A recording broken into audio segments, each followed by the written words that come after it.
जहां पौड़ी लोकसभा सीट से भाजपा प्रत्याशी अनिल बलूनी चुनावी दौड़ में है, तो वहीं कांग्रेस से गणेश गोदियाल भी चुनावी मैदान में है। कालागढ़ की जनता का क्या कहना है और किन मुद्दों को लेकर वो चुनाव में अपने मतों का कैसे प्रयोग करेंगे, देखिए हमारी खास रिपोर्ट। नमस्कार, स्वागत है आप सभी का सारा समय पर। मैं हूं आपके साथ मनीष चौहान। इस समय हम अगर बात करें तो इस समय हम पौड़ी लोकसभा सीट के कालागढ़ क्षेत्र में हैं। अगर कालागढ़ की बात करी जाए तो पिछले 5 सालों में सांसद निधि से कितने यहाँ विकास कार्य हुए हैं। इस बार अगर बात करें तो पौड़ी लोकसभा सीट से भाजपा प्रत्याशी सांसद अनिल बलूनी जी हैं, तो वहीं कांग्रेस के दमदार प्रत्याशी गणेश गोदियाल भी हैं। तो हमारे साथ यहाँ कालागढ़ की जनता मौजूद है। पूछते हैं उनसे कि पिछले 5 सालों में कितना विकास हुआ है, कितना विकास नेताओं के द्वारा, नेता कितने द्वारा यहाँ पर कालागढ़ क्षेत्र में आए हैं। सबसे पहले तो हमारे साथ में अध्यक्ष जी स्वागत है आपका। धन्यवाद।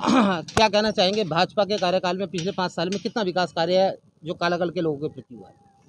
देखिए, विकास तो हुआ है काफ़ी यहाँ पे, लेकिन और अब हमें ऐसे प्रत्याशी मिले हैं कि अब हमें 101% उम्मीद है कि यहाँ पे विकास ज़रूर होगा और अधिक विकास होगा। किन किन चीज़ों की यहाँ मूलभूत समस्याएं हैं, किन चीज़ों की ज़रूरत है जो अब तक ध्यान नहीं दिया गया है?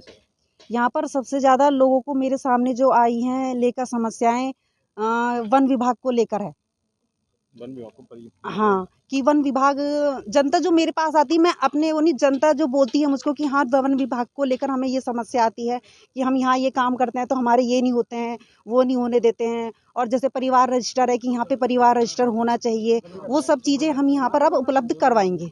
जन्म मृत्यु प्रमाण पत्र की बहुत पुरानी समस्या है कालागढ़ वासियों की है। हाँ जी, वही तो कह रहे हैं कि हम वही, अब परिवार रजिस्टर है तो वो उपलब्ध कराएंगे, उसी से ही वो सब सॉल्व हो जाएंगी। ठीक है, इससे पहले भी सांसद रहे हैं भाजपा के, क्या कहना चाहेंगे, कितना विकास यहाँ पिछले 5 सालों में हुआ है? देखिए, विकास की तो जहाँ तक बात है, ये सड़कें जो हैं, आपको ध्यान होगा कि 2019 में माननीय प्रधानमंत्री मोदी जी आए थे यहाँ। इससे पहले सड़कें यहाँ ये थी कि आदमी ओल्ड कॉलोनी रुक जाता था, कालागढ़ में आना पसंद नहीं करता था। आज आप देख रहे हैं सड़कों पे ऐसी हो गई है स्थिति कि आपको पता नहीं चलता कब कालागढ़ आ गया, कब आप यूपी में पहुंच गए। इससे पहले आना पसंद नहीं करता था। अब विकास की दृष्टि से देखेंगे तो मैं समझता हूँ बहुत कुछ विकास हुआ और बहुत कुछ होना बाकी है। साथ ही जहाँ तक अनिल बलूनी जी का प्रश्न है, मैं उन्हें वर्ष 2002 से जानता हूँ। ये कह लीजिए कि अनिल बलूनी विकास का पर्यायवाची शब्द बन गया है ना। आज ही मैं देख रहा हूँ कि आज ही एयरटेल ने घोषणा की है, जहाँ दुर्गम क्षेत्र से जहाँ पे आपका टावरों की परेशानी थी, वहाँ पे 100 दुर्गम क्षेत्रों में टावर स्थापित करेगा एयरटेल। तो उसमें आज बल्कि एयरटेल वालों ने लेटर लिखा है बलूनी जी को कि आपके द्वारा जो निवेदन किया गया था वो स्वीकार कर लिया है। इसलिए मान के चलिए कि विकास विकास विकास सिर्फ बलूनी। सीमांकन का बहुत पुराना मुद्दा यहाँ रहा है कालागढ़ में, उसके लेकर क्या अब तक आश्वासन दिया गया नेताओं को? देखिए, सीमांकन का इससे पहले हरक सिंह रावत थे जो कि कांग्रेस में चले गए हैं। सिर्फ इसीलिए गए क्योंकि उनकी नीतियाँ गलत थीं, है ना। उनके ऊपर अभी आरोप लगा, पता नहीं हज़ारों पेड़ कटवा के उन्होंने बहुत बड़े घोटाले किए।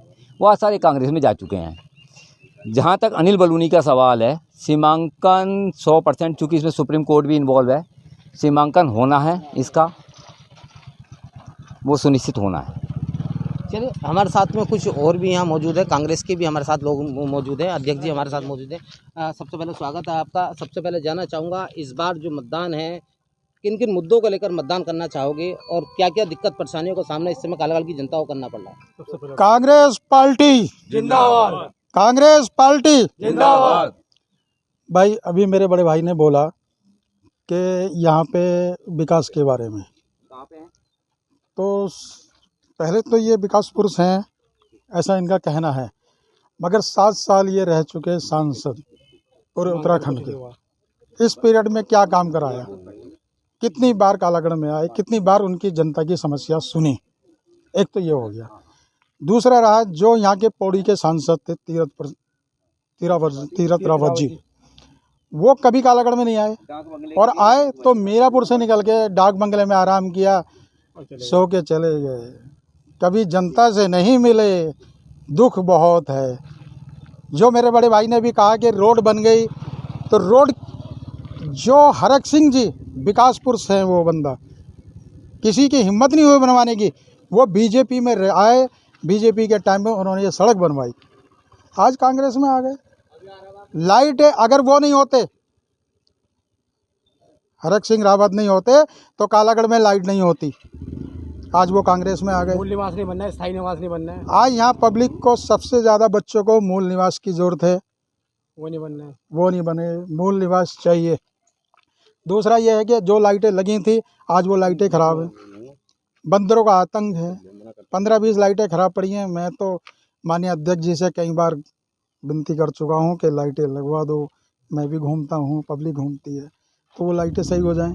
हम तो ये चाहते हैं कि यहाँ पे जैसा बना हुआ है, सरकार बीजेपी की आए तो वो काम हो जाए, सरकार कांग्रेस की आए तो कांग्रेस वो काम कराए, सुविधा दे। पब्लिक को सुविधा देने के लिए सरकारें बनती हैं। चलिए, हमारे साथ में कुछ युवा वोटर भी हैं। क्या नाम है आपका? मेरा मयंक। मयंक जी, इस बार मतदान क्या क्या मुद्दों को लेकर आप मतदान करेंगे और क्या क्या उम्मीद रहेगी? इस बार युवा सबसे बड़ा मुद्दा तो बेरोजगारी का है। बेरोजगारी का मुद्दा ऐसा है, हमारे वहाँ उत्तराखंड में अग्निवीर योजना आई है, आप देख ही रहे हैं उसका क्या असर है। दूसरा, अंकिता भंडारी, हर घर में इस समय आप कह रहे हैं महिलाओं को सम्मान, महिला को इतने % टिकट हर चीज़ में चाहिए, लेकिन आप ये देखिए क्या हो रहा है, अंकिता को कोई न्याय है कहीं? मोदी सरकार का लगातार यही कहना है कि अंतिम छोर में बैठे व्यक्ति तक विकास कार्य पहुंचाया जाएगा। कितना सहमत है आप? यहाँ कोई विकास नहीं पहुँचा। कितनी मूलभूत समस्याएं यहाँ की, क्योंकि यहाँ के जो कालागढ़ की अगर बात करी जाए तो सिर्फ आदमी यहाँ 2 ही बार अपने मतों का प्रयोग करता है, सिर्फ विधानसभा चुनाव में और लोकसभा चुनाव में। इसके अलावा यहाँ खुद की ग्राम पंचायत नहीं है।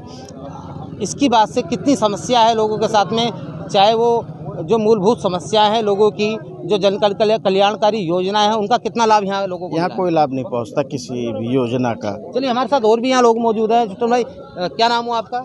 मेरा नाम राकेश कुमार। राकेश जी, क्या कहना चाहेंगे इस बार अपने मतों का कैसा प्रयोग करना चाहेंगे, कैसा नेता आप चुनना चाहेंगे संसद में? हम जो हमारे देश का विकास कर सके, रोजगार दे सके, हम उसी सरकार को लाना चाहेंगे। इसके अलावा और क्या क्या मुद्दे हैं, क्योंकि एक दमदार प्रत्याशी कांग्रेस से भी गणेश गोदियाल जी इस बार चुनावी मैदान में हैं, तो कैसा देख रहे हैं? उनकी बहुत अच्छी स्थिति है और ज़्यादा से ज़्यादा वोटों से जीतेंगे वो। और ऐसी ही तमाम जानकारियों के लिए हमारे साथ बने रहें और देखते रहें सहारा समय का डिजिटल प्लेटफॉर्म।